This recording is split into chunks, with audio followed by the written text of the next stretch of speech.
Bonjour à tous et bienvenue dans cette vidéo dans laquelle je vais vous parler de Bark, un modèle génératif de texte vers audio façon text-to-speech. Je vous propose dans cette vidéo de d'abord parcourir le projet, ensuite l'installer et enfin effectuer des tests. C'est parti. Bark peut produire des discours très réalistes et multilingues, ainsi que d'autres types de sons comme de la musique, du bruit de fond ou des effets sonores simples. Le modèle peut aussi exprimer des communications non verbales comme rire, soupirer ou pleurer. Voici comment utiliser Bark. C'est un code Python. Voici où vous devez mettre votre texte. Il y a la possibilité de sauvegarder le fichier au format WAV en ajoutant ce code. Le fichier est enregistré au format web sinon.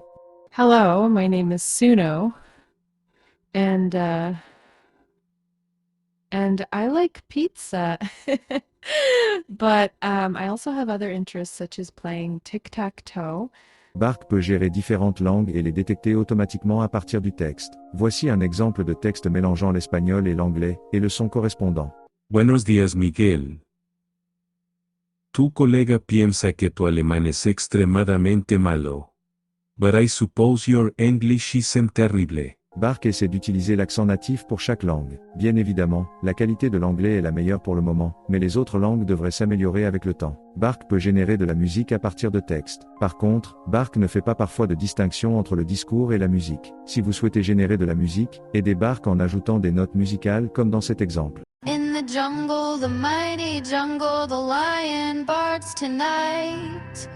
Bark interprète bien le texte comme une chanson. Bark peut imiter des voix avec le ton, la hauteur, l'émotion et la prosodie. Le modèle essaie aussi de conserver la musique, le bruit ambiant, etc. De l'audio d'entrée. Mais pour éviter les abus de cette technologie, on ne peut choisir que parmi des options synthétiques fournies par Suno pour chaque langue. Il donne un exemple de texte avec un historique audio en anglais, et le son correspondant.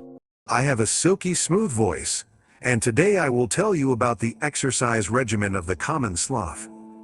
Bark reproduit la voix de l'historique audio. Vu que Bark reconnaît automatiquement les langues, si votre prompt est en anglais et que vous sélectionnez une voix off allemande, Bark va lire le texte en anglais mais avec un accent allemand. Les speaker prompts sont une fonctionnalité qui peut être utilisée avec des modèles de génération audio pour indiquer le locuteur de chaque ligne de texte dans la demande. Dans l'exemple fourni, la demande de texte comprend deux locuteurs, une femme et un homme, qui discutent de la commande de café. Les speaker prompts ne sont pas toujours respectés par le modèle, surtout s'il y a une demande audio historique contradictoire fournie. I would like an omelette latte, please. Wow, that's expensive. Vous pouvez contacter que Bark prend en compte le contexte du prompt. Voici comment installer Bark. Bark a été testé et fonctionne à la fois sur CPU et GPU. L'exécution de Bark nécessite l'utilisation de modèles transformateurs avec plus de 100 millions de paramètres. Sur les GPU modernes et avec PyTorch, Bark peut générer de l'audio en temps réel. Sur des GPU plus anciens, des environnements comme Colab par défaut ou CPU, le temps d'inférence peut être de 10 à 100 fois plus lent. Bark est un modèle de génération audio utilisant des réseaux de neurones de type GPT pour créer des sons à partir de texte. Bark prend en charge plusieurs langues, notamment l'anglais, l'allemand, l'espagnol, le français, l'hindi, l'italien, le japonais, le coréen, le polonais, le portugais, le russe, le turc et le chinois simplifié. De plus, d'autres langues telles que l'arabe, le bengali et le telugu sont en cours de développement. Voilà, je pense qu'on a fait le tour, passons maintenant à l'installation de Bark. Vous avez besoin de Python et de Git. Les liens sont en description pour les installer. Ouvrez Git. Je vais installer Bark dans mon répertoire C. Je fais donc cette commande pour me positionner dans le répertoire C. Ensuite je copie ce code pour installer Bark. L'installation a bien été effectuée. Je regarde le contenu du répertoire avec cette commande. En fait, je cherche comment je vais pouvoir le tester. Je ne vois pas de fichier test. Je vais donc créer un fichier test.py. Ensuite je copie-colle ce code. Je veux générer l'audio au format WAV, je vais donc rajouter ce code et je vais appeler le fichier audio généré audio 1.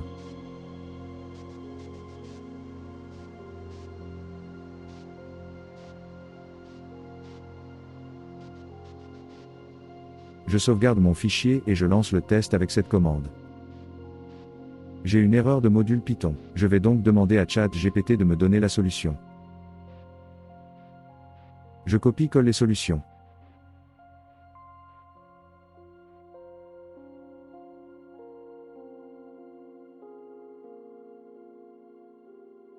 Puis je relance le test. Voilà, mon fichier est en train d'être généré. Par contre, c'est hyper lent. Je ne vais donc pas pouvoir le tester faute de temps. Mais l'installation a bien été effectuée. Si vous avez un PC plus puissant, ça sera un peu plus rapide. Mais je ne vais pas vous laisser comme cela. J'ai découvert qu'on pouvait tester Bark en ligne via ce site. Donc si vous avez la flemme de l'installer sur votre PC, vous pouvez l'utiliser directement sur ce site. Par contre c'est toujours aussi lent. Voilà, c'est tout pour ce tutoriel sur Bark. J'espère que vous l'avez apprécié. Si c'est le cas, je vous invite à liker la vidéo. Si vous avez des questions, n'hésitez pas à m'écrire en commentaire. Et si vous voulez être au courant des dernières technologies, pensez à vous abonner. Merci et à bientôt.